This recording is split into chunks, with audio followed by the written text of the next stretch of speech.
நீங்க நான் பணம் கொடுத்து தான் வெற்றி பெறுவேன், மீண்டும் மீண்டும் இந்த மக்களை ஏமாத்திக்கிட்டு தான் இருப்பேன், இவங்களோட ரத்தத்தை குடிச்சுதான் வாழ்வேன்னு நினைச்சீங்கன்னா நான் இந்த தேர்தலையே புறக்கணிக்கிறேன்.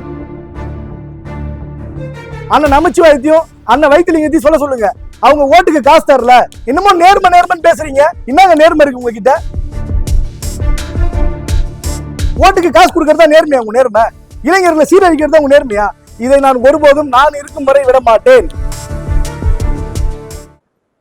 2024 பாராளுமன்ற தேர்தலில் அனைத்திந்திய அண்ணா திராவிட முன்னேற்ற கழகத்தின் சார்பாக ஒரு மாபெரும் ஒடுக்கப்பட்ட சமூகமான மீனவர் சமுதாயத்திற்கு முக்கியத்துவம் கொடுத்து எனக்கு ஒரு மாபெரும் வாய்ப்பினை கழக பொதுச் செயலாளர் எடப்பாடியார் அவர்கள் வழங்கினார்.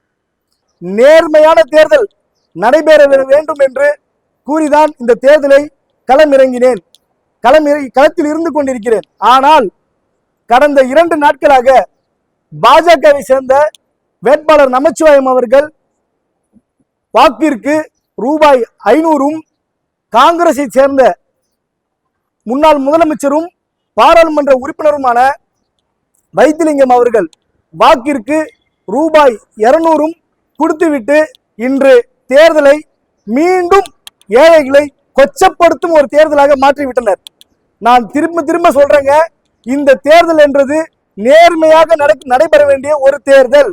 இது ஒரு பெண்களுக்கும் இளைஞர்களுக்கும் அடுத்த வர சமூகத்திற்கு நாம் வழிவிட வேண்டிய ஒரு தேர்தல்.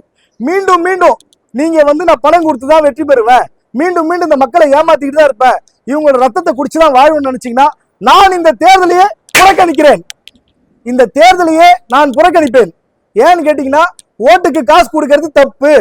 ஒரு இளைஞனா நானும் ஓட்டுக்கு காசு கொடுத்தனா அடுத்த வர ஜெனரேஷன் எப்படிங்க முன்னேறும்? ஏழைங்க எப்படிங்க மேல போக முடியும்? கல்விக்கு எப்படிங்க முக்கியத்துவம் கொடுக்க முடியும்? எல்லாருமே மீண்டும் இந்த தப்பு செஞ்சா எப்படி நம்ம நாடு முன்னேறும்? நம்ம புதுச்சேரி மாநிலம் எப்படிங்க முன்னேறும்? இதே இடத்துல உட்கார்ந்துருக்க அண்ணன் நமச்சிவாயத்தையும் அண்ணன் வைத்திலிங்கத்தையும் சொல்ல சொல்லுங்க. அவங்க ஓட்டுக்கு காசு தரல, நான் எல்லாருமே கொடுக்குறாங்கன்னு சொல்ல சொல்லுங்க பாப்போம். இன்னமும் நேர்மன்னு பேசுறீங்க. என்னங்க நேர்மை இருக்கு உங்ககிட்ட? ஓட்டுக்கு காசு கொடுக்கறதா நேர்மையா உங்க நேர்மை? இளைஞர்களை சீரழிக்கிறதா உங்க நேர்மையா? இங்க கஞ்சாவால ஆத்தின்னு ஒரு சின்ன பொண்ணை கெடுத்து சாவடிச்சு நெரிச்சு ஒரு வாய்க்கால தூக்கி போட்டு வச்சிருந்தானுங்க. அதுக்கு உங்களால நேர்ல வர முடியல. எல்லா வீட்டுக்கு போய் கை கட்டி நிக்கிறீங்க இன்னைக்கு. ஆனா நமச்சிவாயத்தை தான் கேட்கறேன் நான். எல்லா வீட்லயும் போயிட்டு அப்படியே கையெடுத்து கும்பிடுறீங்க, உங்க வீட்டு புள்ளன்னு. எதுக்குங்க மக்களுக்கு 500 ரூபாய் காசு தரீங்க நீங்க? யாருங்க உங்களுக்கு இந்த உரிமையை கொடுத்தா? சார், நேத்து கூட நான் கலெக்டருக்கு போன் பண்ணி, சார் பணம் டிஸ்ட்ரிபியூஷன் நடந்துருக்கு சார், பணம் வாங்குறவங்களா யாருங்க சார்? ஏழைங்க சார். ஒரு நாள் கூலி வேலைக்கு போறவங்க, தினமும் காலையில வட்டி கட்டுறவங்க, தினமும் தண்டல் கட்டுறவங்க சார். அவங்கள போயிட்டு நம்ம வீடியோ எடுத்து வந்தா அவங்க பயந்துட்டு ஓட மாட்டாங்களா சார்? இதைதான் சார் நான் வலியுறுத்திட்டு இருக்கேன் ஆரம்பத்துல இருந்து. தேர்தலுக்கு பணம் கொடுக்காம வெற்றி பெறுங்க, யார் வேணா வின் பண்ணுவோம் சார். நான் அனைத்து இந்திய அண்ணா திராவிட முன்னேற்ற கழகத்தில் மட்டும் எனக்கு மட்டும் ரெட்டல் ஓட்டு போடுங்கன்னா நான் கேட்கல. நான் சொல்றது யார் வேணா வெற்றி பெறுவோம். நேர்மையான தேர்தல் இங்க நடக்கவில்லைன்னு சொல்றேன். எனக்கு புதுச்சேரியில நடக்கின்ற தேர்தல் அதிகாரி மீது நம்பிக்கை இல்லை.